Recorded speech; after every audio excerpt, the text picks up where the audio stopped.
हाँ last class में Yes, sir. PMMC में बताया। ओके, पीएमएमसी का इसका कंस्ट्रक्शन, ठीक है, प्रिंसिपल और इसका टॉर्क इक्वेशन जो था वो इसमें न्यूमेरिकल भी है सर? न्यूमेरिकल आज होगा। ओके, तो Yes, तुम्हारे कंस्ट्रक्शन और टॉर्क इक्वेशन ये दो चीजें जो है कल पीएमएमसी में हो चुका था। ठीक है, इसका ठीक है वीडियो जो है अगर अपलोड नहीं हुआ है तो आज हो जाएगा। ठीक है, तुम लोग वो देख लेना। ठीक, ओके। तो प्रिंस कुमार कुछ बोलना चाह रहे हो क्या? नहीं बोलना चाह रहे हो तो क्लास हम कंटिन्यू रखते हैं। तो देखो, तो पीएमसी का सर कंस्ट्रक्शन फिर ये कंप्लीट है, ये हो चुका है लास्ट क्लास में। ठीक, आज जो होगा उसके आगे का चीज होगा। अब आगे में क्या है पीएमएमसी में बाकी का जो पढ़ना, पहले तो एडवांटेज डिसएडवांटेजेस क्या है, फिर उसके बाद से एप्लीकेशंस क्या क्या है। ठीक है, फिर पीएमएमसी इंस्ट्रूमेंट का हम लोग यूज करते हैं इसके रूप में। तुम्हारा पीएमएमसी का इंस्ट्रूमेंट क्या यूज किया जाता है, आमीटर के रूप में, वोल्ट मीटर के रूप में, है ना। तो उनका फिर रेंज एक्सटेंशन होता है। तो रेंज एक्सटेंशन पढ़ेंगे आमीटर का, वोल्ट मीटर का, फिर उस पे बेस्ड हम लोग न्यूमेरिकल क्वेश्चंस बनाएंगे। ठीक है, ओके सर। तो इतना सारा टॉपिक्स इसमें आज क्लियर होने वाला है। ठीक, चलो पहले हम लोग एडवांटेज डिसएडवांटेज देख लेते हैं पीएमएमसी। इससे पहले सिर्फ कंस्ट्रक्शन और टॉर्क इक्वेशन हुआ है, वो एक सेपरेट है। उसको मतलब उसका तुमको इसमें ज्यादा यूज भी नहीं आएगा। ठीक है, उस चीज का वो ऐसा नहीं है कि तुम पिछला नहीं समझे हुए हो तो तुम्हारे दिमाग में जाएगा। पीएमएमसी जानो, परमानेंट मैग्नेट मूविंग कॉइल होता है, इतना बस जानो फिलहाल। और आज का क्लास कंटिन्यू रखो, पीछे वाला जो तुम्हारा है नेक्स्ट देखो, वीडियो देखोगे तो समझ में आ जाएगा। लेकिन अभी ऐसा नहीं है कि तुमको पीछे वाला क्लास का एकदम से पूरा रटा हुआ रहे तभी जाके इस ये वाला समझ में आएगा। ठीक है ना? Okay sir. चलो, तो देखो एडवांटेज और डिसएडवांटेज में हम लोग कुछ कुछ पॉइंट्स पे आते हैं। जैसे देखो, sensitivity to a small current, that means ये सेंसिटिव होता है स्मॉल करंट पे। इसका मतलब है कि अगर कम करंट दोगे तब भी इसका अच्छा डिफ्लेक्शन देता है। दैट मींस इसका सेंसिटिविटी जो होता है वो हाई होता है। तुम लोग जानते हो सेंसिटिविटी जो होता है change in output divided by change in input, है ना। तो यहाँ पे आउटपुट तुम्हारा होता है वो डिफ्लेक्शन होता है। ठीक है, डिफ्लेक्शन यानी कि डेल्टा थीटा। ठीक है, ये डिफ्लेक्शन होता है, कितना एंगल से वो डिफ्लेक्ट किया। और इनपुट जो होता है वो करंट होता है। ठीक है, तो तुम इसको डेल्टा आई बता सकते हो, है ना। अब यहाँ पे थीटा जो होता है वो आई के प्रोपोर्शनल होता है। ठीक है, इसमें पीएमएमसी में तुम्हारा थीटा आई के प्रोपोर्शनल होता है ये। ठीक, ये हम लोग डिराइव कर चुके हैं। ठीक है, तो इसमें थीटा आई के प्रोपोर्शनल होता है। अब देखो, अगर सेंसिटिव टू स्मॉल करंट यानी कि अगर स्मॉल करंट तुम्हारा कम भी रहेगा ना तब भी ये तुम्हारा आसानी से उसको डिटेक्ट कर लेगा और तुम्हारा इनपुट में आउटपुट में जो चेंज शो करेगा। ठीक है, तो इसका सेंसिटिविटी हाई होता है, ये एक एडवांटेज है। सेंसिटिविटी हाई होने का रीजन भी है, वो हम लोग आगे देखेंगे। इंडिविजुअल जब हम लोग जो है आमीटर जब पढ़ेंगे तो आमीटर में फिर आमीटर का सेंसिटिविटी भी देखेंगे, वोल्ट मीटर का सेंसिटिविटी भी देखेंगे। तो बहुत सारा तुमको दिखेगा, फैक्टर्स आएगा, उसके वहां पे तुमको दिख जाएगा कि इसका सेंसिटिविटी हाई होने का रीजन भी है। ठीक है, एक तो रीजन ये है कि इसका मैग्नेटिक जो बी जो होता है ना, परमानेंट मैग्नेट यूज करते हैं। और परमानेंट मैग्नेट जो यहाँ यूज करते हैं ना वो हाई मतलब हाई कोर्सिव फोर्स होता है उसमें। ठीक है, उसका 0.1 वेबर पर मीटर स्क्वायर से 1 वेबर पर मीटर स्क्वायर, ये मतलब रेंज होता है उसका। ठीक है, मैग्नेटिक फील्ड फ्लक्स डेंसिटी का। तो ये डेंसिटी काफी हाई होता है। ठीक, बाकी इंस्ट्रूमेंट के कंपैरिजन में तुम आगे जब इंस्ट्रूमेंट पढ़ोगे तो उसमें तुम्हें पता चलेगा कि उन सब के रिस्पेक्ट में इसका काफी हाई है। रीजन क्या है कि परमानेंट मैग्नेट है। ठीक है, तो परमानेंट मैग्नेट है तो उसका मैग्नेटिक फील्ड स्ट्रांग होता है, इसके वजह से इसका सेंसिटिविटी ज्यादा होता है। ठीक, और भी कुछ कुछ फैक्टर्स आते हैं जैसे नंबर ऑफ टर्न्स। तुम्हारा जो क्वाइल लगता है ना, जो भी क्वाइल है जिसमें करंट फ्लो हो रहा है उसमें जितना नंबर ऑफ टर्न्स ज्यादा होगा उससे सेंसिटिविटी और ज्यादा होता है। ठीक है, तो इसका सेंसिटिविटी ज्यादा होता है, फिलहाल के लिए इतना याद रखो। फिर ये एक्यूरेट है और रिलायबल है, अपने जिस रेंज का जो इंस्ट्रूमेंट है उस रेंज में ये रिलायबल और एक्यूरेट है। ठीक है, यूनिफॉर्म स्केल होता है 270 डिग्री तक और मोर। देखो, ये जो स्केल की जब बात आती है ना तो ये स्केल डिपेंड करता है डिफरेंट कंस्ट्रक्शन पे। पीएमएमसी क्या होता है कि किसी कोई मतलब पीएमएमसी का भी बहुत तरीके का कंस्ट्रक्शन किया जा सकता है, समझे। यू शेप होता है, कनकेव शेप होता है पीएमएमसी में। तो अलग अलग कंस्ट्रक्शन में उसका स्केल कितना रेंज तक का स्केल वो कवर कर सकता है। जैसे देखो, यहां से यहां इस तरह से, कितना एंगल है, समझे, वो कितना एंगल कवर कर रहा है वो इसके कंस्ट्रक्शन पे डिपेंड करता है। बहुत सा कंस्ट्रक्शन ऐसा होगा जिसमें वो मूवमेंट तुम्हारा 90 डिग्री से ज्यादा का मूवमेंट नहीं देगा, ठीक है। तो इसका डिफरेंट डिफरेंट कंस्ट्रक्शन करके 270 और उससे ज्यादा का भी हम लोग क्या कर सकते हैं, स्केल को बना सकते हैं। और स्केल जो होता है यूनिफॉर्म होता है। यूनिफॉर्म मींस देखो ये तुम्हारा लीनियर रिलेशनशिप है कि नहीं, समझे। तो लीनियर रिलेशनशिप में हम तुमको बताए थे ये स्केल जो होगा ना, ये सब जगह, जैसे यहाँ 0 अगर शुरू हो, यहाँ 5 हुआ, तो ये जो डिस्टेंस उतना ही डिस्टेंस के बाद से यहाँ 10 आएगा, फिर यहाँ उतना ही डिस्टेंस के बाद से यहाँ 15 आएगा। तो ये यूनिफॉर्म है, ठीक है। तुमको बताया था एक नॉन लीनियर यूनिफॉर्म जो होता है, नॉन लीनियर जो तुम्हारा जो भी रिलेशनशिप होता है उसमें नॉन यूनिफॉर्म तुम्हारा स्केल आ जाता है। तो यहाँ जो स्केल होगा वो यूनिफॉर्म होगा। तो ये एक एडवांटेज है किसी भी इंस्ट्रूमेंट में, अगर तुम्हारा यूनिफॉर्म स्केल है वो एडवांटेज है, ठीक है। Yes sir. इसके बाद से तुम्हारा आता है very effective damping. Built in damping होता है, कौन सा एडी, हम लोग इसमें एडी करंट डैम्पिंग यूज करते हैं, ठीक, जो कि काफी इफेक्टिव होता है। सबसे इफेक्टिव जो डैम्पिंग होता है ना वो एडी करंट डैम्पिंग ही होता है। इसके बाद जो है बाकी आता है तुम्हारा जैसे फ्लूइड फ्रिक्शन हुआ, फिर इसके बाद एयर फ्रिक्शन, ठीक है। तो एडी करंट डैम्पिंग सबसे इफेक्टिव होता है, इफेक्टिवनेस में देखा जाए तो सबसे इफेक्टिव यही होता है, ठीक। तो एक ये एडवांटेज हो गया। इसके अलावा देखो पावर कंजम्पशन कम होता है, माइक्रो वाट से लेके इतना 200 माइक्रो वाट तक, ठीक है। मान लो मेरा इंस्ट्रूमेंट जो है अगर कम पावर लेके तुम्हारा अच्छा खासा तुमको आउटपुट दे रहा है, तुमको बता दे रहा है कितना रीडिंग है, तो अच्छा इंस्ट्रूमेंट है, ठीक है। Free from hysteresis and not affected by external fields because of its permanent magnet shields, ठीक है। देखो पीएमएमसी में क्या होता है ना, हिस्टेरिसिस हम तुमको बताया था क्या होता है कि तुम्हारा जो है आउटपुट जो है, मतलब इनपुट जो है ना, इनपुट जब तुम दिए तो आउटपुट आने में कुछ टाइम लगेगा, ठीक है, या फिर कुछ समय के लिए वो आउटपुट देगा ही नहीं, ठीक। तो ये सारा चीज, ये जो हिस्टेरिसिस वाला प्रॉब्लम है ना, ये इसमें कम होता है, ठीक है। मैग्नेटिक फील्ड स्ट्रांग होने एक बहुत बड़ा रीजन है इसके लिए। और दूसरा चीज कि परमानेंट जो इसका जो मैग्नेट होता है ना वो स्ट्रांग भी होता है, और साथ साथ तुम्हारा उसको मतलब एक शील्ड लगा हुआ रहता है, ये तुम्हारा क्या कहते हैं, सॉफ्ट आयरन का योक लगा रहता है, ठीक है। कंस्ट्रक्शन में हम बताए हुए थे सॉफ्ट आयरन का जो योक लगा रहता है ना, वो क्या करता है ना, एक्सटर्नल मैग्नेटिक फील्ड को मतलब एक्सटर्नल मैग्नेटिक फील्ड से ये अनअफेक्टेड हो जाता है उसके वजह से, ठीक है। तो यही चीज यहाँ लिखा गया है, because of its permanent magnet shield coil from external magnetic field से वो बच जाता है, ठीक है। मान लो अगर स्ट्रॉन्ग मैग्नेट फील्ड है तो बाहर का जो हल्का फुल्का मैग्नेट होगा ना इस पे ज्यादा असर नहीं क्रिएट कर पाता है, ठीक। तो ये एक्सटर्नल मैग्नेटिक फील्ड से तुम्हारा रहता है ये, और इसके इसी रीजन की वजह से ना, इसी रीजन की वजह से इसका एरोस्पेस इंडस्ट्री यूज होता है। इंडस्ट्री मतलब प्रॉब्लम, ठीक है। तो उन सब में इसका यूज किया जाता है, ठीक। तो ऐसा समझो कि ये हो गया। इसके बाद से देखो easily adopted as multi range instrument. Multi range instrument का क्या कहने का मतलब है, इसका रेंज एक्सटेंशन करके हम लोग इसका रेंज बढ़ा सकते हैं, समझे। तो मल्टी रेंज इंस्ट्रूमेंट हम आगे बताएंगे तुम लोगों को, ठीक है। तो इसका इजीली मतलब इसका रेंज एक्सटेंशन आसानी से किया जा सकता है, वो हम बताएंगे आगे, इसी आज ही पढ़ना है, ठीक। अब सर्टेन डिसएडवांटेज भी है इसके। तो देखो इसको हम लोग सिर्फ डीसी का ही मेजर किया जा सकता है, पीएमएमसी से सिर्फ डीसी ही मेजर कर सकते हैं, ठीक है। देखो इसमें जो करंट का जो रिलेशनशिप आता है ना, देखो ये होता है ये K इंटू आई, ठीक है, या theta equal to G into I, कल जो मतलब कोई भी लो एक कांस्टेंट मल्टीप्लाइड बाय करंट, ये तुम्हारा होता है डिफ्लेक्शन। अब मान लो करंट, तुम लोग जानते हो अल्टरनेटिंग करंट क्या होता है जी, कुछ समय के लिए पॉजिटिव रहता है और कुछ समय के लिए नेगेटिव, है ना। तो मान लो जब पॉजिटिव है तो थीटा भी पॉजिटिव होगा, है कि नहीं, मतलब डिफ्लेक्शन तुम्हारा इस डायरेक्शन में शो किया, मान लो ये पॉजिटिव डायरेक्शन है। फिर करंट जैसे ही निगेटिव हुआ तो तुम्हारा वापस से इस डायरेक्शन में होगा। और एसी करंट जानते हो 50 हर्ट्ज फ्रीक्वेंसी पे होता है, ठीक। तो वो एक सेकंड में इतनी बार वो तुम्हारा ये ऑसिलेशन होगा ना कि वो तुम्हारा पॉइंटर जो है इनर्शिया की वजह से एक ही जगह पे स्थिर रहेगा, समझे।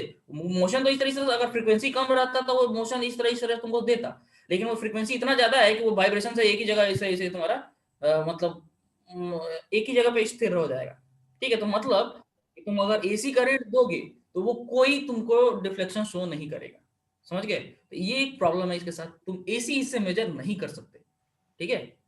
तो ये एक डिसएडवांटेज है ना। हम लोग आगे देखेंगे कुछ इंस्ट्रूमेंट्स है जैसे मूविंग आयरन इंस्ट्रूमेंट, वो एसी डीसी दोनों मेजर करता है, ठीक। उस केस में तुमको पता चलेगा थीटा प्रोपोर्शनल होता है आई स्क्वायर के, है ना। तो तुम करंट पॉजिटिव दो या नेगेटिव दो, दोनों केस में वो तुम्हारा थीटा पॉजिटिव रहेगा, समझे।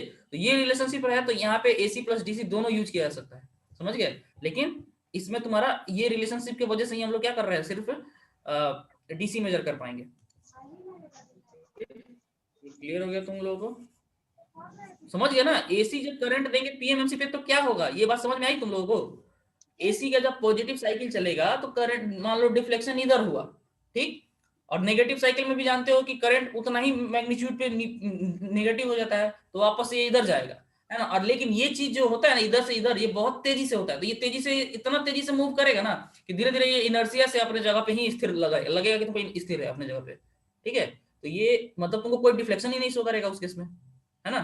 तो यही चीज यहाँ लिखा हुआ है, इसको अगर तुम सही से पढ़ो तो यहाँ यही चीज लिखा हुआ है। This type of instrument can be operated in direct current only.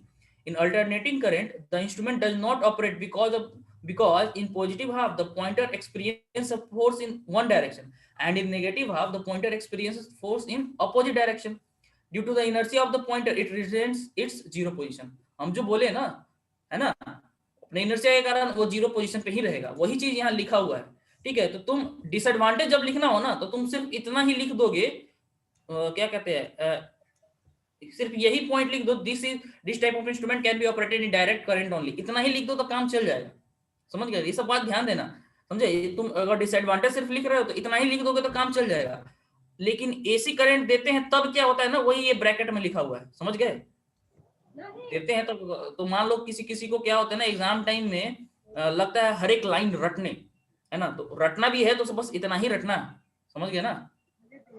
रटना है तो बस इतना ही रटना, ये समझने की पॉइंट ऑफ व्यू से। अगर मान लो तुमसे कोई पूछता है या फिर कहीं ऑब्जेक्टिव में ही पूछ देता है, समझे, तो इसीलिए हम लोग को लिखवाना पड़ता है, क्योंकि ऑब्जेक्टिव के लिए हम अलग अलग से बार बार पॉइंट नहीं दे सकते ना, ठीक है। तो एसी जब देंगे पीएमएमसी में तो क्या होगा, वो अपने जीरो इनर्शिया की वजह से अपने जीरो पोजीशन पे स्थिर रहेगा, ठीक। दूसरा disadvantage, the moving system is very delicate and can be easily damaged bye rough handling. देखो ये सब इंस्ट्रूमेंट जो होता है ना, ये आप मतलब अच्छे से रखना पड़ता है, समझे। इसको इधर उधर थोड़ा भी हिलाओ डुलाओगे ज्यादा तो इसमें डैमेज होने के चांसेस होता है, ठीक है। तो ये एक है, तो डेलिकेट है, वेरी डेलिकेट का मतलब नाजुक होता है, आसानी से टूट सकता है, ठीक। The coil is very fine, cannot withstand prolong overloading, ठीक है। अब मान लो कि तुम्हारा जो भी रेटिंग है, देखो हम तुमको जब पीएमएमसी की शुरुआत बताए थे तो हम बताए थे कि ये माइक्रो एम्पियर में रेंज होता है इसका, और 10 माइक्रो एम्पियर से 100 माइक्रो एम्पियर, इसी के आसपास इसका रेंज होता है, ठीक है। जो बेसिक जो इंस्ट्रूमेंट है वो रेंज एक्सटेंड करके तुम इसको बढ़ा सकते हो, ठीक है। लेकिन मान लो जो भी इसका रेटिंग है उससे अगर तुम ज्यादा दे रहे हो तो मतलब तुम इसको ओवरलोड कर रहे हो। तो ओवरलोड अगर बहुत ज्यादा समय के लिए हुआ तो इसका जो वायर होता है ना बहुत पतला होता है, तुम उतने करंट से ज्यादा करंट दोगे तो तुम लोग जानते हो घर में अगर ज्यादा लोड लेने लगते हो तो क्या होता है जी, वायर शॉर्ट सर्किट हो जाता है, जलने लगता है ना। तो वो यही चीज यहाँ पे ही होगा, coil is very fine, cannot withstand prolong overloading, है ना। उस केस में वो हीट होने लगेगा, ठीक है। विथस्टैंड का क्या मतलब होता है, सह नहीं सकता, ठीक है। वो उतना मतलब प्रोलॉन्ग मतलब लंबे समय तक, प्रोलॉन्ग का क्या मतलब होता है, लंबे समय तक। लोगों को पता नहीं हिंदी के में दिक्कत होता होगा तो बोल दिया करना यार, अगर तुम लोग को लगे कि नया वर्ड है तो पूछ लिया करना। तो ये बोलो, देखो म्यूट कर लिया करो यार, जिसको बोलना है वही बोले, है ना। अननेसेसरी क्यों नॉइज क्रिएट करना। इट इज कॉस्टलियर, देखो कॉस्ट होने का बहुत सारा रीजन है। ज्वेल बियरिंग यूज होता है, उसके अलावा तुम्हारा परमानेंट मैग्नेट है ना। ये सारा चीज इसका कॉस्ट जो है इंक्रीज कर देता है, ठीक। इसके अलावा देखो एजिंग ऑफ द इंस्ट्रूमेंट, देखो परमानेंट मैग्नेट और जो इस कंट्रोल स्प्रिंग यूज करते हैं ना, तो देखो मैग्नेट का मैग्नेटिक फील्ड जो है समय के साथ हो सकता है वीक हो जाए, स्प्रिंग का जो है ना वो टाइट में हो सकता है, स्प्रिंग थोड़ा लूज हो जाए, तो स्प्रिंग कांस्टेंट का वैल्यू थोड़ा चेंज हो सकता है। तो ये सब के वजह से तुम्हारा क्या हो सकता है, तुम तो फॉर्मूला पुराना वाला यूज करोगे, है ना। फॉर्मूला हम लोग निकाले थे ना, जो डिफ्लेक्शन का फॉर्मूला हम लोग निकाले थे, ये फॉर्मूला तुम्हारा आया था BNA/KS मल्टीप्लाइड बाई आई, है ना। ये फॉर्मूला आया था इसका, ठीक। तो इस फॉर्मूला में तुम्हारा क्या था, ये बी जो था मैग्नेटिक फ्लक्स डेंसिटी था, और ये केएस जो स्प्रिंग का कांस्टेंट था। तो तुम फॉर्मूला तो हमेशा यही यूज करोगे, है ना। लेकिन हो सकता है समय के साथ क्या हो, इसका जो वैल्यू है वो घट जाए, इसका भी वैल्यू जो है बढ़ जाए घट जाए, तो उसके अकॉर्डिंग तुम्हारा क्या होगा, ये डिफ्लेक्शन जो है, जो कैलकुलेशन होगा वो अलग निकलेगा, और जो एक्चुअल मेजरमेंट होगा वो अलग निकलेगा, है ना। तो इसके वजह से थोड़ा सा एरर आ सकता है। ठीक, ये हो गया एडवांटेज और डिसएडवांटेज। इसके बाद से जो है वो है एप्लीकेशन क्या क्या है। तो देखो, एक तो एप्लीकेशन देखो, हम तुम लोगों को बताया पहले भी कि इसमें जो शील्डिंग जो प्रॉपर्टी होता है ना इसका, है ना, स्ट्रॉन्ग मैग्नेटिक फील्ड की वजह से ये तुम्हारा स्ट्रे मैग्नेटिक फील्ड से ही अनअफेक्टेड रहता है, जिसके वजह से एयरक्राफ्ट सिस्टम, एरोस्पेस इंडस्ट्री में इसका सेल्फ शील्डिंग के प्रॉपर्टी की वजह से इसका यूज किया जाता है। ठीक, इसके बाद से इसका आमीटर में यूज होता है, वोल्ट मीटर के तरह के रूप में यूज होता है। और भी देखो बहुत सारे इंस्ट्रूमेंट है, जैसे रेक्टिफायर टाइप इंस्ट्रूमेंट आगे पढ़ना है, उसमें यूज होता है। थर्मोकपल, ये इंस्ट्रूमेंट तुम लोगों को पढ़ना नहीं है, लेकिन थर्मोकपल इंस्ट्रूमेंट में भी यूज किया जाता है। ठीक है, थर्मोकपल इंस्ट्रूमेंट में क्या होता है ना कि थर्मोकपल इंस्ट्रूमेंट जो होता है, सेबेक इफेक्ट एक होता है, उस पे काम करता है। उसमें क्या होता है ना, एक हॉट जंक्शन, ये टेम्परेचर मेजरमेंट के लिए यूज होता है, समझे। तो ये हॉट जंक्शन एक रहता है, एक कोल्ड, बस हम तुमको सिंपल से बता देते हैं। एक हॉट जंक्शन, एक हॉट जंक्शन होता है, समझे, और एक कोल्ड जंक्शन होता है।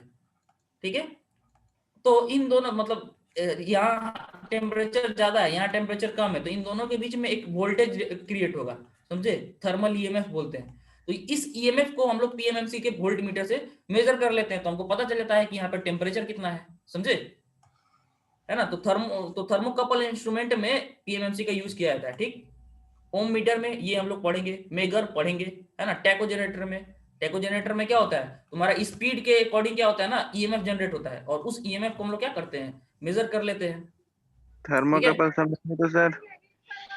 Thermocouple, yes sir. थर्मोकपल के बारे में बताया कि थर्मोकपल जो होता है टेम्परेचर मेजरमेंट के लिए यूज किया जाता है। टैको जनरेटर स्पीड मेजरमेंट के लिए यूज किया जाता है। मेगर, ओम मीटर, ये किसके लिए यूज किया जाता है, मतलब रेसिस्टेंस मेजर करने के लिए, है ना। और बोलो, थर्मोकपल में क्या जानना चाह रहे हो। ये क्या ना लगता है रे? थर्मोकपल कहते हैं किसे है सर? वो तो मेजर के लिए जा रहे हैं कि टेम्परेचर को मेजर करता है। थर्मोकपल कहते किसको है, एक डिवाइस हाँ होता है, मेजरिंग इंस्ट्रूमेंट होता है, समझ लो। ठीक है, उस मतलब उस कंबाइंड को हम लोग क्या कहते हैं, थर्मोकपल कहते हैं। ठीक है, उसमें बोले तो एक उस वो जो होता है ना, उसमें एक हॉट जंक्शन होता है और एक कोल्ड जंक्शन होता है, समझे, समझे। आप तुम लोगों को, अच्छा ठीक है, हम तुम थर्मोकपल का तुम्हारा जो इमेज होता है ना वो तुमको दिखा देंगे, ठीक है ना। यस सर, देखो। दिखा देंगे तो तुमको क्लियर हो जाएगा, फिलहाल अभी इसको रहने दो, है ना। एक्चुअली तुमको थर्मोकपल सिलेबस में दिया नहीं है ना। थर्मोकपल जो है सेंसर्स वगैरह जब ज्यादा पढ़ना रहता है तो उसमें दिया रहता है। लेकिन जो इंस्ट्रूमेंट जिसको भी पढ़ना रहता है ना, उसमें दिया हुआ रहना चाहिए थर्मोकपल, क्योंकि बहुत यूज होता है, पावर प्लांट में तो बहुत यूज होता है। टेम्परेचर जब तुम हाईर टेम्परेचर होता है ना, जब 500-600 डिग्री सेल्सियस, है ना, उसके रेंज में तुमको ये थर्मोकपल यूज होता है। और जब कम रेंज रहता है तो तुम्हारा आरटीडी यूज होता है। आरटीडी हम तुमको बताए हुए थे, दिखाए भी है ना। यस। ठीक है, तो उस केस में आरटीडी यूज होता है, और जब बहुत उससे ज्यादा रेंज जो होता है उस केस में तुम्हारा थर्मोकपल यूज होता है। ठीक, फिगर हम दिखा देंगे, ठीक है ना, क्योंकि हम फिगर बना के तुमको एक्सप्लेन नहीं कर पाएंगे अभी। ठीक है, तो चलो ये एप्लीकेशन समझ गए। इन सारी चीजों में तुम्हारा पीएमएमसी का यूज किया जाता है। ठीक, अब जानते हो ये पीएमएमसी जो है ये सब अब ओल्डर चीजें हैं, समझे। अब ज्यादातर जगह जो है डिजिटल इंस्ट्रूमेंट यूज होते हैं, समझे ना। ये सब जो एप्लीकेशन जो देख रहे हैं ना हम लोग, ये सब पुराने समय की बात है। अब बुक्स, जो भी बुक्स का हम लोग जो रेफरेंस यूज करते हैं, ये सब पुराना पुराना रहता है। अब जो है डिजिटल, ज्यादातर चीजें डिजिटल हो रही हैं, ठीक है ना। तो फिर भी वो किस चीज हम लोग लेके चलना है, लेकिन दिमाग में रखना कि अब जो हम लोग जाएंगे ना, तो पीएमएमसी हम आज तक नहीं देखे, मतलब रियल लाइफ में प्लांट में कहीं नहीं देखे हम लोग। जो भी मीटर यूज करते हैं, वोल्ट मीटर, आम मीटर, इस सब के सब में हम लोग क्या मतलब मतलब डिजिटल वाला ही मिलता है हम लोगों को यूज करने के लिए, समझे। मेगर है पुराना, मेगर मिला था पुराना, वो देखने को मिला था। ठीक है, चलो यहाँ आते हैं वापस। सर पीएमएमसी का फुल फॉर्म बोलिए देखो। Permanent permanent magnet magnet moving coil, ठीक है। Hello permanent magnet moving coil, देखो पीएमएमसी मतलब लिख लो।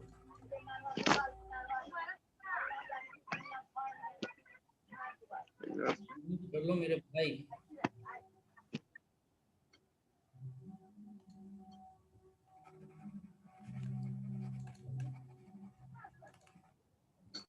ये पहले भी बताए हुए हैं और कल का क्लास इसलिए तुमको दिक्कत हो रही है।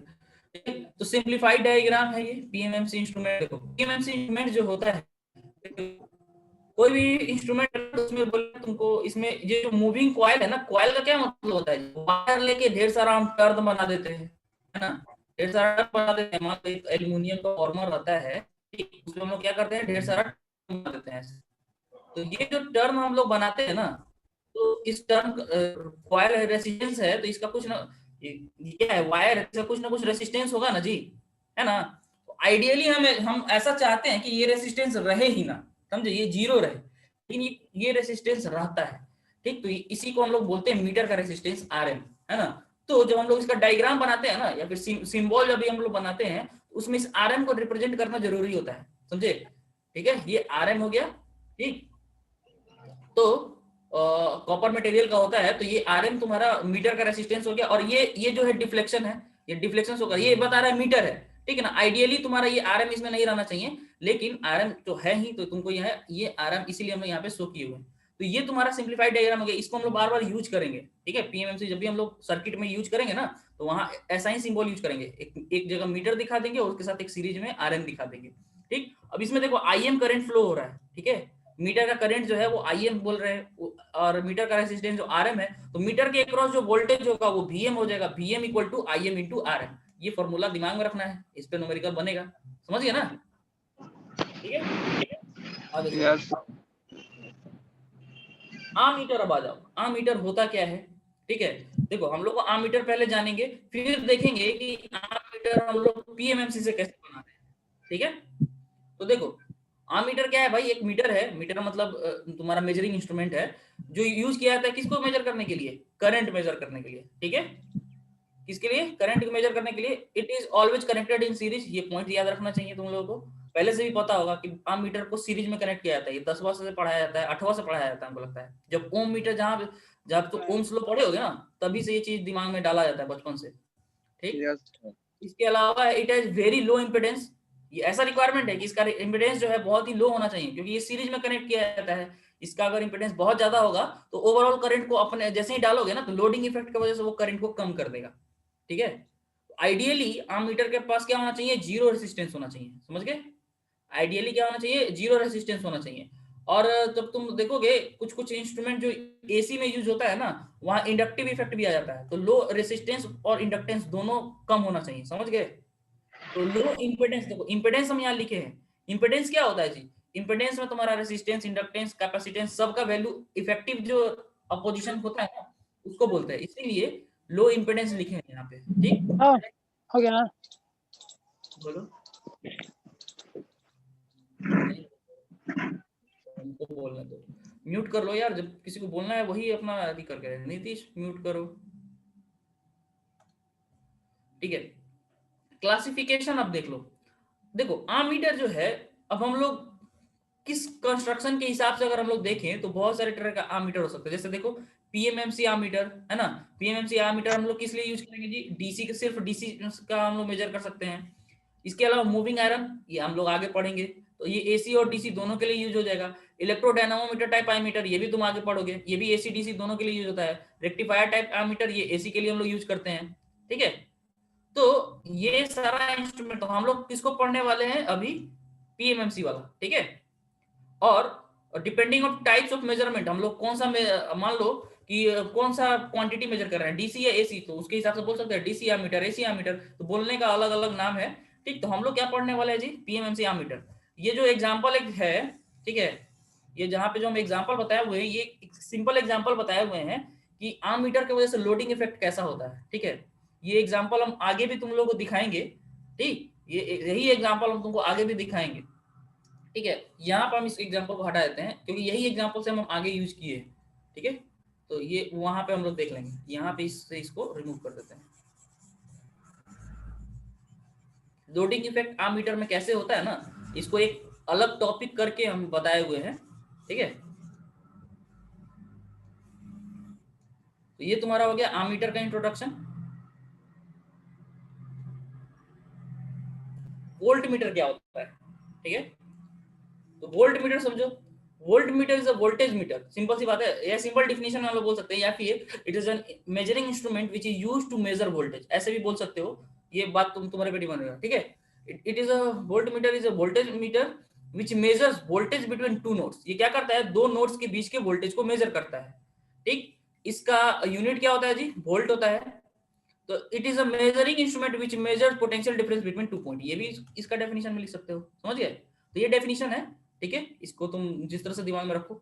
इसके बाद से वर्किंग प्रिंसिपल क्या है, देखो वर्किंग प्रिंसिपल क्या है, ये देखो मेन प्रिंसिपल यही है कि तुमको वोल्ट मीटर को पैरेलल में कनेक्ट करना रहता है, ये बात तुम लोगों को भी पता हो, पहले से ही पता होगा, जैसे आमीटर को सीरीज में कनेक्ट किया जाता है, वोल्ट मीटर को पैरेलल में कनेक्ट किया जाता है। और दूसरा पॉइंट जो दिमाग में रखने वाली है कि इसका जो रेसिस्टेंस होना चाहिए वो काफी हाई होना चाहिए, ठीक है, वोल्ट मीटर का रेसिस्टेंस काफी हाई होना चाहिए, है ना। तो इस तरह से हाई होना चाहिए ताकि ये जो है तुम्हारा क्या करे, लोडिंग इफेक्ट ना क्रिएट करे। हम उनको लोडिंग इफेक्ट पहले भी एक्सप्लेन किए हुए हैं, है ना, और स्पेशली वोल्ट मीटर के केस का लोडिंग इफेक्ट हम एग्जांपल के साथ बताए हुए हैं, ठीक है।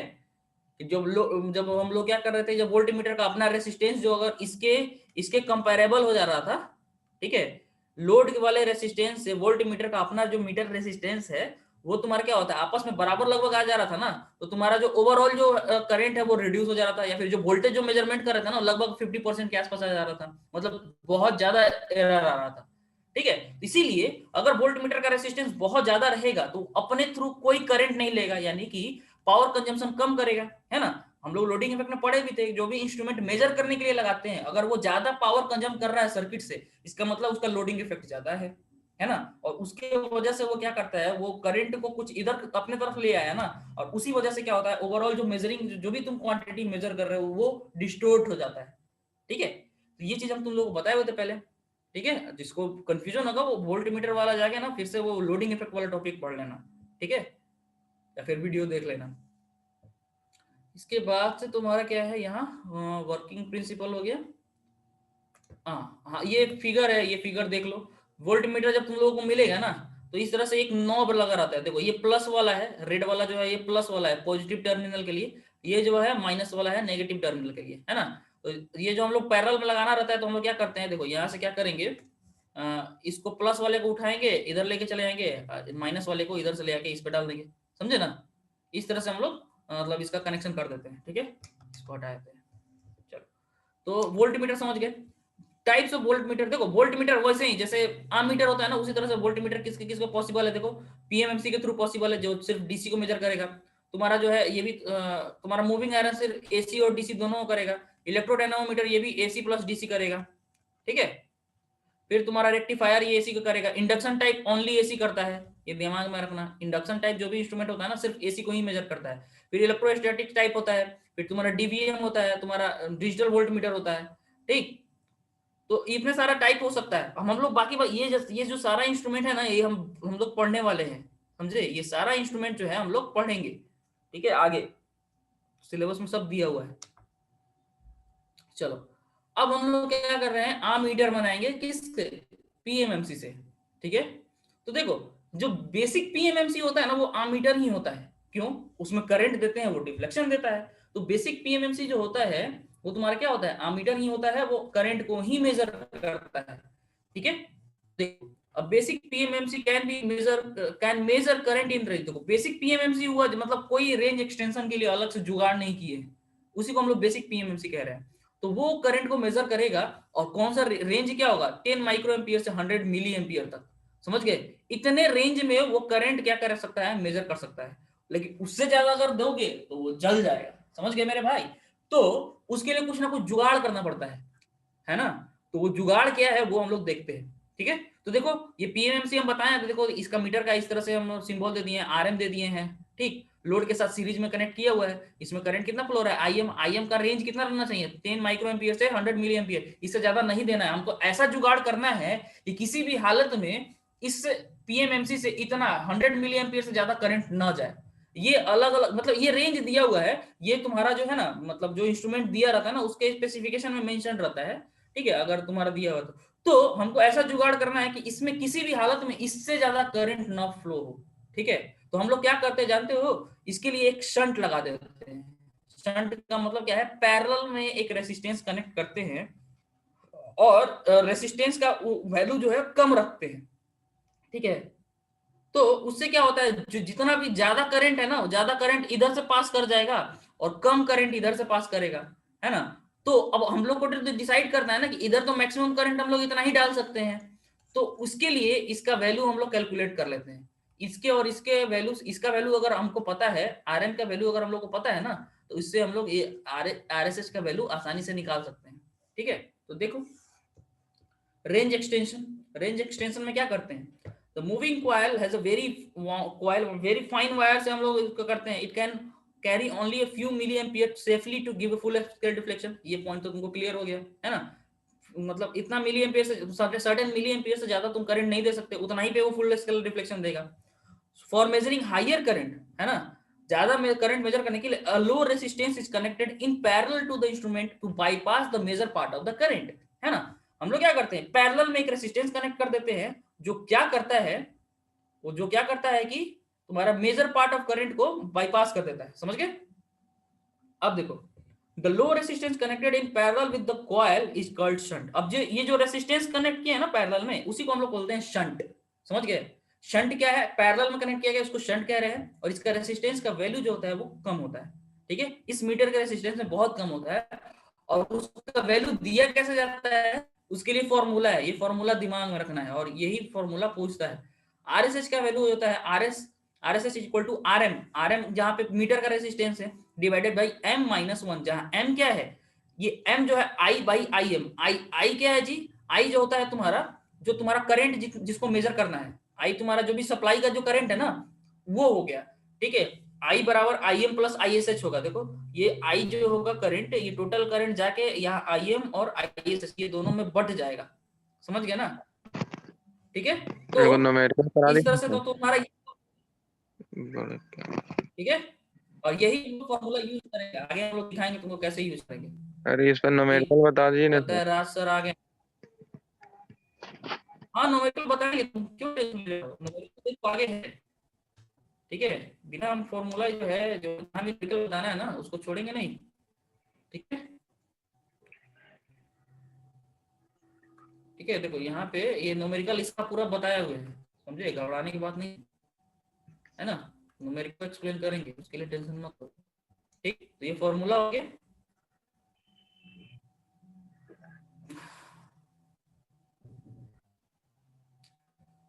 तो इसके बाद का जो है, थोड़ा राज सर आए हुए हैं, कुछ बोलना रहे हैं क्या? बाबू कैसा चल रहा है पढ़ाई लिखाई? से हम लोग आगे देखते हैं। ठीक ठाक सर। बढ़िया चल रहा समझ है में आ रहा है, मेजरमेंट समझ में आ रहा है? जी सर। हाँ बाबू, चलिए आप बढ़िया। सर का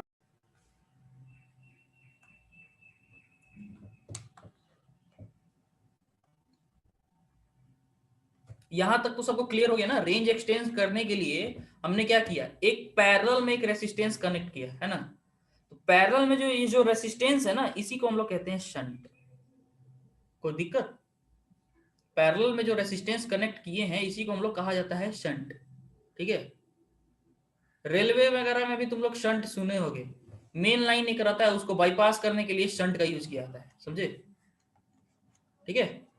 तो ये शंट हो गया तुम्हारा, है ना। ये क्या करता है कि मेजर ऑफ द करंट को क्या करता है, जो ज्यादा करंट को अपने थ्रू पास करा देता है, और मीटर के थ्रू उतना ही करंट पास कराता है जो उसका फुल स्केल डिफ्लेक्शन का रेंज है, समझे, ठीक है।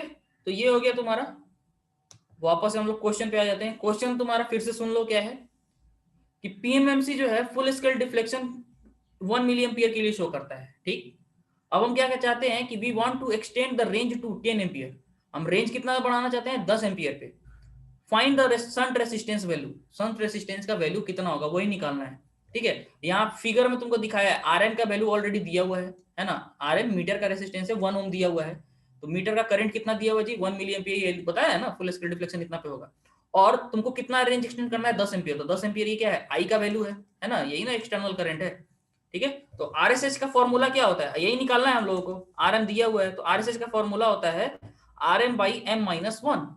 एम जो होता है इसको बोलते हैं मल्टीप्लायर, यहाँ लिखवाएं कि नहीं, एम को बोलते हैं मल्टीप्लीकेशन फैक्टर और मल्टीप्लायर, ठीक है। तो ये मल्टीप्लीकेशन फैक्टर क्या होगा, आई बाई आई एम। तो देखो यहाँ पे आई कितना है जी, यहाँ पे आई तुम्हारा कितना है बताओ, आई तुम्हारा है 10 एम्पियर, देखो ये है ना, ये तुम्हारा करंट है, इतना ही करंट तुमको मेजर करना है ना, तो ये जी तुम्हारा आई हो गया, डिवाइडेड बाई आई एम कितना है 1 मिली एम्पियर, तो आई बाई आई एम करोगे तो देखो 10 by 10 1 into 10 to power minus 3, ये आ जाएगा 10 टू पावर 4 आएगा ना इतना, इसमें तो किसी को डाउट नहीं होगा, है ना। तो n का वैल्यू तुम्हारा 10 टू पावर 4 हो गया। अब हमको क्या करना है, RSH का वैल्यू निकालना है, तो Rm by 10 to power 4 minus 1 हो जाएगा कि नहीं, इसमें किसी को डाउट नो सर। नहीं ना। अब देखो, अब इसका वैल्यू अगर हम लोग अप्रोक्सीमेशन में जाएं, देखो ये जो सिंबल है ये अप्रोक्स का वैल्यू है, तो 10 टू पावर 4 में से ऐसे इतना में से अगर तुम एक घटाओगे तो कितना आएगा बताओ, 999 है ना, 4 गुना होगा सर। है ना, ये इतना आएगा ना। तो ये वैल्यू जब अब तुम इतना 1/999 करोगे तो कितना आएगा बताओ, इसका जी वैल्यू 1 बाई इतना हो जाएगा ना जी, जी सर। है कि नहीं, एक्चुअल में इसका वैल्यू इतना होगा, तो इसको हम लोग अप्रोक्सीमेटली लिख सकते हैं 1/10 टू पावर 4, समझे। देखो तुम लोग को ये देखो, कैलकुलेशन हम करके तुम लोग को दिखा देते हैं, देखो हो गया सर, छोड़ दीजिए। हो गया ना। तो जी सर। अप्रोक्सीमेशन में लगभग तो इसका वैल्यू कितना आएगा 1 इंटू 10 पावर माइनस 4 ओम, है ना। देखो ये ओम था, Rm का वैल्यू 1 ओम था ना, तो यहाँ ओम लिखे हैं तो ये इतना ओम आ गया। अब इसको हम लोग मिली ओम में देखो कन्वर्ट कर देते हैं, तो देखो इसको हम लोग लिख सकते हैं 0.1 इंटू 10 पावर माइनस 3 ओम। जी सर। समझे। इसी जी चीज सर। को हम लोग क्या कर सकते हैं, इसमें से 10 पावर माइनस इसको इधर ले लिए, तो ये 0.1 इंटू 10 पावर माइनस 3 ओम लिख दिए, तो 10 पावर माइनस 3 को मिली बोलते हैं, तो 0.1 मिली ओम। तो इस RSH का जो शंट का जो वैल्यू होगा कितना लिखेंगे जी, 0.1 मिली ओम जब हम ले आएंगे तब जाके तुम्हारा क्या होगा, हम आसानी से 10 एम्पियर का करंट मेजर कर लेंगे। यानी कि जब तुम 10 एम्पियर करंट दोगे ना, तब तुमको वो कितना शो करेगा मीटर पे, तुम्हारा फुल स्केल डिफ्लेक्शन शो करेगा। तो इतना कर लेने के बाद से हमको क्या करना रहता है ना, इसका रेंज जो मतलब जो भी मीटर है उसके स्केल पे एक और हम लोगों को मतलब रीडिंग मतलब मार्किंग करना रहता है। एक 1 मिली एम्पियर तक का मार्किंग पहले ही से किया होगा, उसके बाद हमको ये भी मार्किंग कर देना रहता है एक रेंज एक्सटेंड करने के बाद, समझे। और भी क्वेश्चन हम लोग देखेंगे, एक और क्वेश्चन हम लोग देखेंगे पहले, लेकिन वोल्ट मीटर वाला पहले पढ़ के तब जाके, ठीक है ना। देखो यहाँ पे एक और क्वेश्चन है, घबराने की बात नहीं है। देखो एक और क्वेश्चन हम लोग पढ़ेंगे, ये इसमें आम मीटर और वोल्ट मीटर दोनों पे बेस्ड है, तो इससे तुम्हारा और क्लैरिफिकेशन आ जाएगा, है ना। फिलहाल हम लोग वोल्ट मीटर वाला देख लेते हैं, ठीक। कुछ नहीं है, एक फॉर्मूला है ना, फॉर्मूला का बस यूज करना है, ठीक है। चलो तो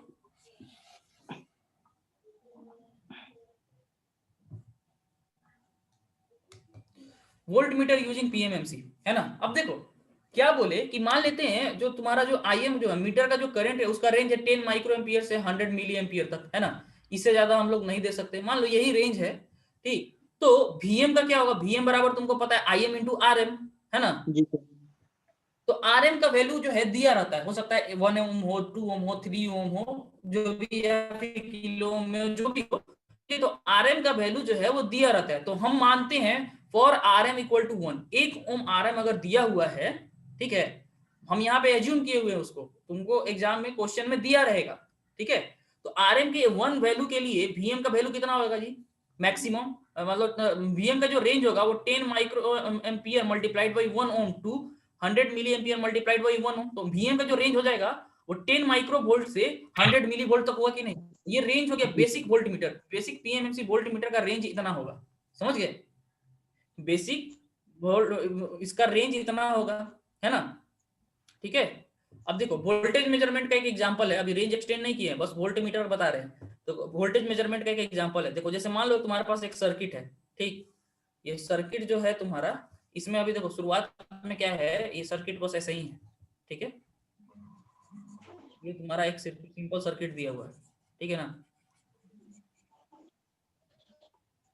तुम्हारा ये एक सर्किट दिया हुआ है, अब ऐसे है ये सर्किट, देखो, है ना। तुमको क्या दिया हुआ है, देखो ये सब हटाते हैं, यहाँ पे तुम्हारा सर क्या दिया, हाँ बोलो। आरएम सर रेसिस्टेंस है, आरएम हाँ रेसिस्टेंस है मीटर का, और सर वीएम सर वीएम इसका वोल्टेज हो गया। अच्छा सिंबल हम तुम लोगों को दिखाए थे ना, यहाँ पे बोले थे ये सिंबल हम बार बार यूज करेंगे, यस है ना। देखो अब आगे देखो। तो ये देखो, क्या है, देखो ये सिंपल वोल्ट, ये एक सर्किट है, ठीक है, 10 वोल्ट इसमें है, ये 10 वोल्ट है डीसी इसमें दिया गया है, ठीक। अब यहाँ के क्रॉस वोल्टेज हम लोग को फाइंड करना है, ठीक है।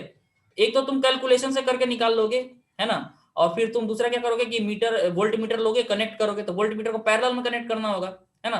तो देखो हम लोग कैलकुलेट कर रहे हैं, तो इसको कैलकुलेट करने के लिए हम लोग क्या करते हैं, वोल्टेज निकालने के लिए बहुत सारा तरीका होता है। तुम लोग जब नेटवर्क पढ़ लोगे बेसिक वाला, उसमें जो तुम्हारा, अब तो शायद दिनेश सर शुरू कर दिए हैं पढ़ाना लोकल नेटवर्क, है ना, तो वो धीरे धीरे हो सकता है आगे पढ़ाएंगे, ठीक है। तो नेटवर्क में या फिर पहले भी तुम लोग जानते हो ये ओम्स लॉ तो सब कोई जानता ही है ना। तो ओम्स लॉ देखो, ओम्स लॉ से तुम लोग V equal to I R होता है, ये पता है। इसमें आई करंट कितना होगा, तो आई करंट जो होता है वोल्टेज बटा टोटल रेसिस्टेंस, तो देखो आई बराबर वोल्टेज बटा टोटल रेसिस्टेंस, तो देखो तो 10 वोल्ट बटा 5 प्लस 5, तो ये 1 एम्पियर करंट इसमें फ्लो हो रहा है ना, तो ये 1 एम्पियर करंट दोनों में फ्लो हो रहा है, तो इसके अक्रॉस वोल्टेज कितना आएगा जी, देखो Ohm's law I into R. यहाँ पे जो भी करंट, यहाँ करंट है तुम्हारा मान लो 1 एम्पियर का, तो यहाँ पे वोल्टेज कितना हो जाएगा 1 इंटू 5 बराबर 5 वोल्ट आएगा ना, है ना। तो तुम क्या सोचोगे कि सर हम वोल्ट मीटर कनेक्ट करेंगे तो 5 एम्पियर 5 वोल्ट शो करेगा, वो भी है कि नहीं, है ना। और मतलब रेसिस्टेंस में जितना करंट जा रहा है उतना ही करंट जाएगा। तो देखो हम क्या किए, अब देखो हमको वोल्टेज का मेजरमेंट करना है, हम क्या कर रहे हैं, देखो यहाँ पे हम यहाँ देखो लाल वाले से, लाल वाला पॉजिटिव को पॉजिटिव से जोड़ दे रहे हैं, देखो यहाँ पे पॉजिटिव को पॉजिटिव से जोड़ दिए, और नेगेटिव वाले को, ये जो ब्लैक वाला है ना, इसको हम लोग नेगेटिव वाले को नेगेटिव से जोड़ दिए, ठीक है, एक्सटर्नल पे जोड़ दिए यहाँ पे। तो हमको रीडिंग अब कितना शो करना चाहिए, 5 वोल्ट शो करना चाहिए। देखो यहाँ पे है ना, ये वोल्टेज का रेंज दिया हुआ है, ठीक है, 0 to 4 ऐसे करके 10 वोल्ट तक दिया है ना, तो ये 5 वोल्ट शो करना चाहिए हमको इसमें, ठीक है। देखो तो ये आइडियल अगर वोल्ट मीटर है ना, देखो आइडियल अगर वोल्ट मीटर है तो इसमें कोई मतलब ये करंट कोई करंट एक्स्ट्रा नहीं लेगा, समझे। अगर ये आइडियल वोल्ट मीटर है तो इसमें कोई करंट नहीं जाएगा, यानी कि यहाँ 1 एम्पियर करंट फ्लो हो रहा था इसके अक्रॉस, तो उतना ही करंट रहेगा। लेकिन तुम लोग जानते हो कि वोल्ट मीटर का अपना रेसिस्टेंस होता है ना, तो और हम लोग कोशिश करते हैं उसका रेसिस्टेंस ज्यादा से ज्यादा हो, है कि नहीं, है ना। वोल्ट मीटर का आइडियली रेसिस्टेंस इनफाइनाइट रखना है ताकि वोल्ट मीटर कोई करंट ड्रॉ ना करे, है ना। तो देखो, तो हम जब वोल्ट मीटर ये जो कनेक्ट किए हैं ना, इसको सिंबल के रूप में ऐसे दिखाते हैं हम लोग। देखो यहाँ पे इस सिंबल के रूप में तुम ऐसे दिखाओगे, ठीक है। यहाँ पे वीएम मीटर एक मीटर दिखा दिए, उसके साथ एक सीरीज में रेसिस्टेंस है, क्योंकि पीएमएमसी वोल्ट मीटर है ना। तो देखो इसका सिंबल ये हुआ, तो तुम यहाँ पे ऐसे दिखाओगे, तो ये है ना, तो ये कुछ ना कुछ आईएम करंट लेगा। तो अब ये जो करंट मेजर करेगा ना, वो तुम्हारा डिफरेंट हो सकता है लोडिंग इफेक्ट की वजह से।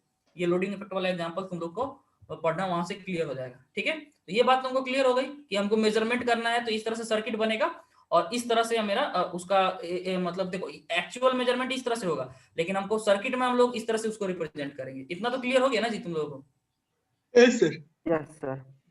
चलो अब हम लोग एग्जाम क्वेश्चन पे आते हैं, ठीक है। अब इसका रेंज एक्सटेंड कैसे करना है पहले वो देख लो। पीएमएमसी का हम वोल्ट मीटर का हम लोग चाहते हैं कि रेंज एक्सटेंड करें, तो रेंज एक्सटेंड करने के लिए हम लोग क्या करना पड़ेगा, उसमें हम लोग क्या कराए थे, सीरीज लगाए थे। तो सीरीज क्या कर रहा था, करंट को डिवाइड कर दे रहा था, सॉरी पैरेलल लगाए थे ना। करंट को जब डिवाइड करना था तो हम लोग पैरेलल लगाए थे, एक पैरेलल में रेजिस्टेंस लगा दिए थे। पैरेलल में तुम लोग जानते हो करंट डिवाइड हो जाता है।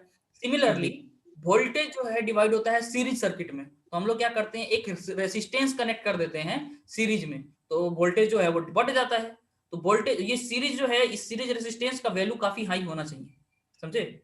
शंट हम लोग कनेक्ट किए थे आमीटर के केस में, वो उसका वैल्यू कम होना चाहिए, लेकिन इस सीरीज का रेसिस्टेंस का वैल्यू जो है काफी हाई होना चाहिए। और उसका वैल्यू जो निकल दिया जाता है वो होता है आर एस इक्वल टू, ये सीरीज होता है R S equal to R M into M minus 1, ठीक है। शंट का क्या फॉर्मूला था जी, आर एस एच का जो फॉर्मूला था वो R M divided by M minus,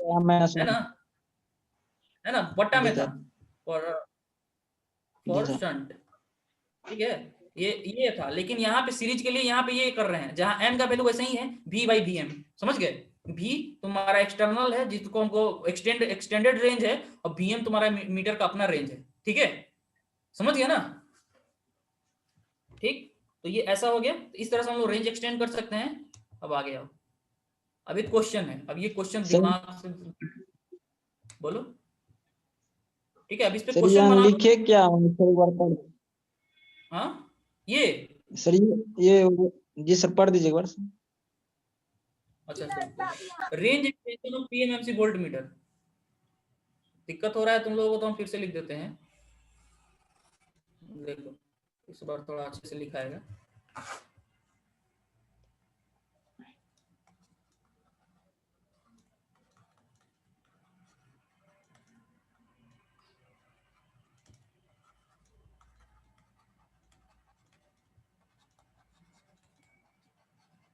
ठीक है, पीएमएमसी वोल्ट मीटर का रेंज एक्सटेंशन है।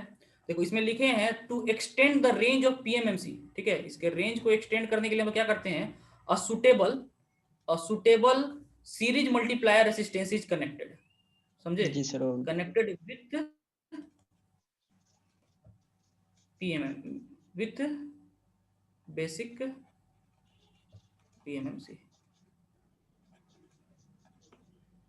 ठीक है, बेसिक पीएमएमसी जो है उसके साथ हम लोग एक सीरीज में suitable series multiplier resistance connect करते हैं। तो इसका वैल्यू, ठीक है, विथ बेसिक पीएमएमसी वैल्यू यहाँ लिख सकते हो, value of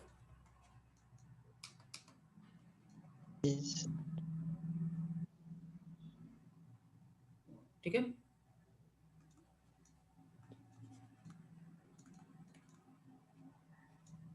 is given as series resistance RS is given as,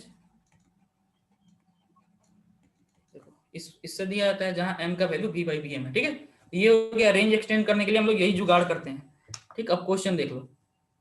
देखो एक क्वेश्चन है, देखो अब मूविंग कॉइल, देखो यहाँ पे मूविंग कॉइल मेंशन्ड है, तो हम लोग यहाँ पे इसको क्या समझेंगे, पीएमएमसी। समझ गए, है ना? यहाँ पे मूविंग कॉइल मेंशन्ड है, इसका मतलब है वो पीएमएमसी है, ये ध्यान देना।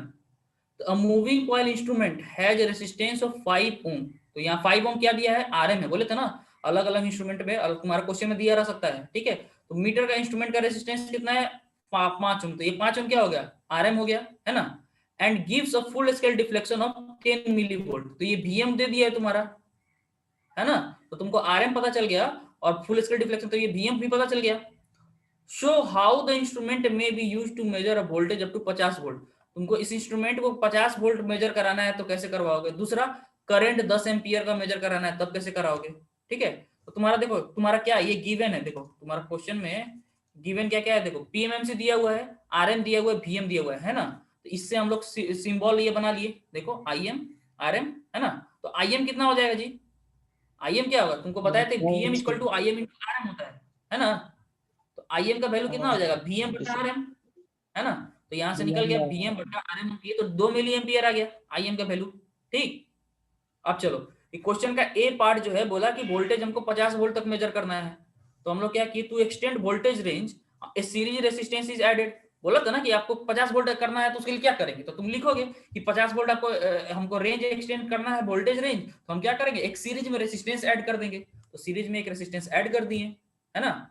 ठीक है, अब इसका वैल्यू क्या होगा वो अभी हम कैलकुलेट नहीं किए। देखो अभी हम कैलकुलेट नहीं किए हैं, तो इसको मिटा देते हैं, इसको अभी हमको नहीं पता है। ठीक है, इसको कैलकुलेट करना है। एक देखो पहले मीटर जो था उसी को हम लोग क्या किए, यहाँ पे सीरीज में एक रेसिस्टेंस बस ऐड कर दिए हैं। आरएम का वैल्यू हमको पता है 5 ओम, आईएम का वैल्यू भी पता है, वीएम भी पता है हम लोगों को।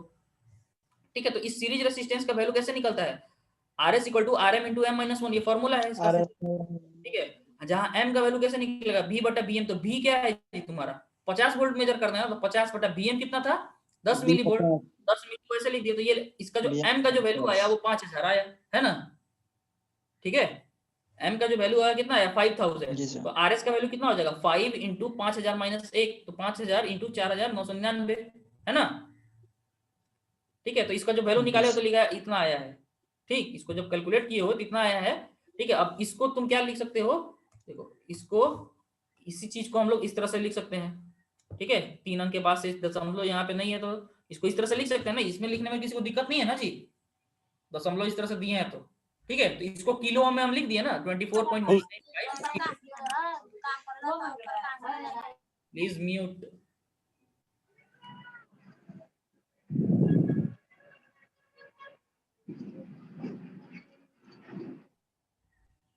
ठीक है, तो ये तुम्हारा हो गया क्लियर, तुम्हारा ये तो तुमको ये पता चल गया ना जी, 50 वोल्ट मेजर करना है, तो इसका रेसिस्टेंस का वैल्यू कितना आ गया जी, ये कितना निकला बताओ, कितना निकाले हैं, 24.995 24.995 किलो ओम। 24.99 5 ठीक है, इतना वैल्यू इसका रहेगा, तब जाके आप आसानी से 50 वोल्ट का रेंज का इंस्ट्रूमेंट को मेजर कर सकते हैं। ठीक, ये हो गया काम। फिर बी हमको देखना है, करंट मेजर करना है 10 एम्पियर के लिए। ठीक है, तो टू इंक्रीज करंट रेंज हम लोग क्या करते हैं, a shunt resistance is connected across the meter, ACROSS the meter. ठीक है, मीटर के अक्रॉस क्या करेंगे, एक शंट रेसिस्टेंस कनेक्ट करने को, तो RSH कनेक्ट किया है ना, इसका वैल्यू हम लोग को निकालना है। तो RSH का वैल्यू क्या हो जाएगा, RM बटा M माइनस 1, तो M का वैल्यू कितना, I बाई IM, तो M तो तुम्हारा करंट कितना है 10 एम्पियर है ना, बटा IM कितना था, इतना एम्पियर। ठीक है, 2 मिली एम्पियर था ना, तो इसका वैल्यू जब निकाले तो ये कितना आया, ये कट गया है ना, ये कटा तो तुम्हारा ये 5 आया, तो 5 किलो एम्पियर आया, यानी 5000 आया इसका M का वैल्यू है ना। तो RSH जब तुम निकालोगे तो वो 5 ओम का तुम्हारा मीटर का रेजिस्टेंस, ये 5 ओम दिया हुआ था है ना, तो 5 ओम बटा 5000 माइनस 1 करोगे तो 5 ओम बाई 5 इतना आएगा तुम्हारा, ये लगभग तुम्हारा कितना आ गया, देखो इसको अप्रोक्सीमेटली निकालेंगे तो ये 1 मिली एम में आया, समझ गए, तो अप्रोक्सीमेटली निकाले हैं। ठीक, तो ये 1 मिली ओम के रेंज में आया, तो RSH का वैल्यू हम लोग 1 मिली ओम रख देंगे, समझ गए। इस तरह से ये तुम्हारा दोनों क्वेश्चन सॉल्व हो गया। इसी तरह से रेंज एक्सटेंशन से क्वेश्चन, समझ गए ना। Yes sir.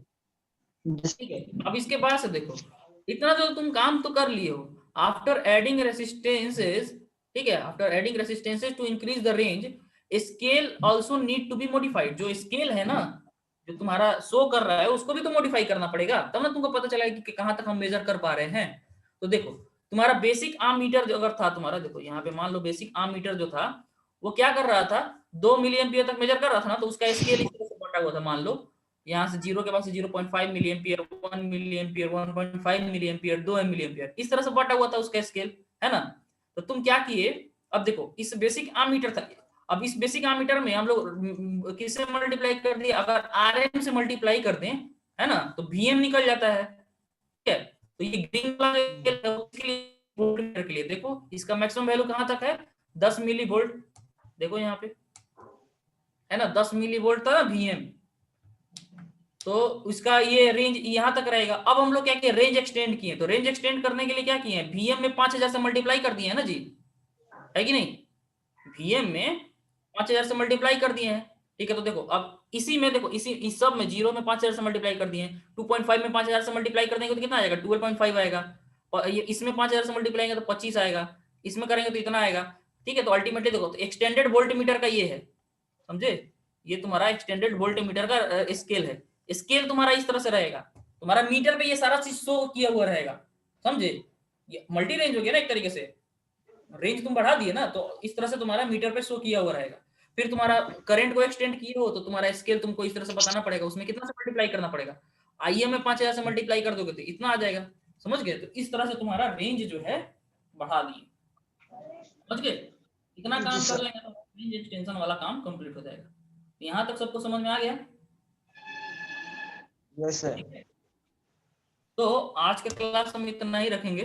ठीक है, देखो यहाँ पे ये फिगर देख लो, ये 10 मिली वोल्ट था, बेसिक मान लो था, तो हम लोग इसमें क्या किए हैं, इसी में मान लो एक पहले से दिया हुआ था, तो हम लोग तो मान लो ये डिजाइन किए ना, तो हम लोग यहाँ पे एक और स्केल क्या करेंगे, नीचे में दिखा देंगे, है ना, जिसमें तुम्हारा पूरा ऐसे रेंज दिखाया हुआ रहेगा, एक्सटेंडेड रेंज इसी में शो किया हुआ रहेगा, समझ गए।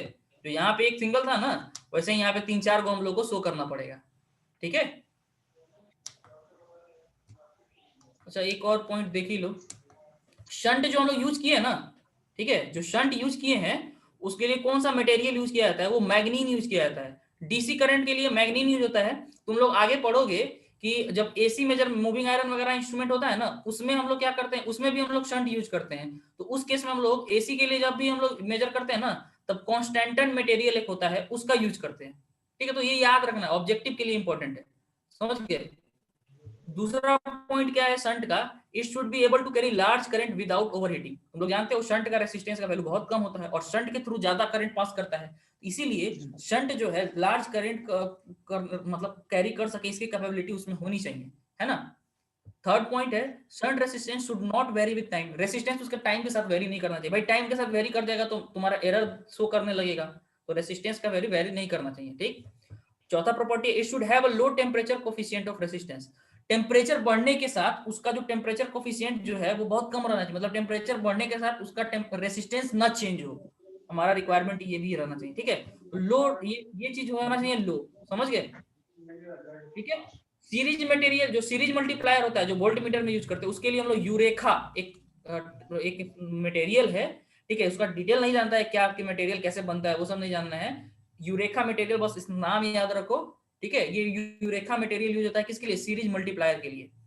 मैग्नीन यूज होता है शंट के लिए, ठीक है। और कॉन्स्टेंटन एसी के लिए, एसी अगर शंट एसी सिस्टम में है तब जाके तुम्हारा कॉन्स्टेंटन यूज होगा, ठीक है। तो ये शंट का मटेरियल होता है। इसके आगे का जो 2 पॉइंट है इसको हम लोग नेक्स्ट क्लास में देखेंगे, ठीक है ना। ये दो चीज मतलब दोनों का सेंसिटिविटी, आम मीटर का सेंसिटिविटी और वोल्ट मीटर का सेंसिटिविटी बचा होगा, ये नेक्स्ट क्लास में कंप्लीट हो जाएगा, ठीक है। जी सर। तो नेक्स्ट क्लास में तुम्हारा उस कहानी खत्म हो जाएगा, ठीक है। तो आज का जो ये भी मतलब जो पीडीएफ होगा वो हम ग्रुप में सेंड कर देंगे तुम लोगों को, है ना। सर नोट सर, हाँ यही नोट्स जो है हम तुम लोगों को ग्रुप में सेंड कर देंगे, ठीक है, ठीक है ना। और रजिस्ट्रेशन वाला अपना काम कंप्लीट कर लेना सब लोग, जो दोस्त लोग हैं उन लोगों को बता देना कि कल से ग्रुप में मिलेगा नहीं, इंडिविजुअल मिलेगा, ओके। इसका सर स्क्रीनशॉट भी तब तो ग्रुप में नहीं आएगा सर। यस, ठीक है, है स्क्रीनशॉट है ना। वही वीडियो जो भी वो प्राइवेट हो जाएगा, जो भी वीडियो होगा यूट्यूब पे वो प्राइवेट वीडियो हो जाएगा इसके बाद से, ठीक है। जो लोग होंगे उन्हीं लोगों को दिखा मतलब देख पाएगा, ठीक है ना। तो इसलिए आप लोग वो कर लीजिए, ये चीज तो पहले भी बताया गया था कि ऐसा होगा फ्यूचर में, है ना। तो टाइम है आज, वो सब जो भी रजिस्ट्रेशन वाला काम है वो सब कंप्लीट कर लो, ओके। तो आज का क्लास यहीं पे एंड होता है।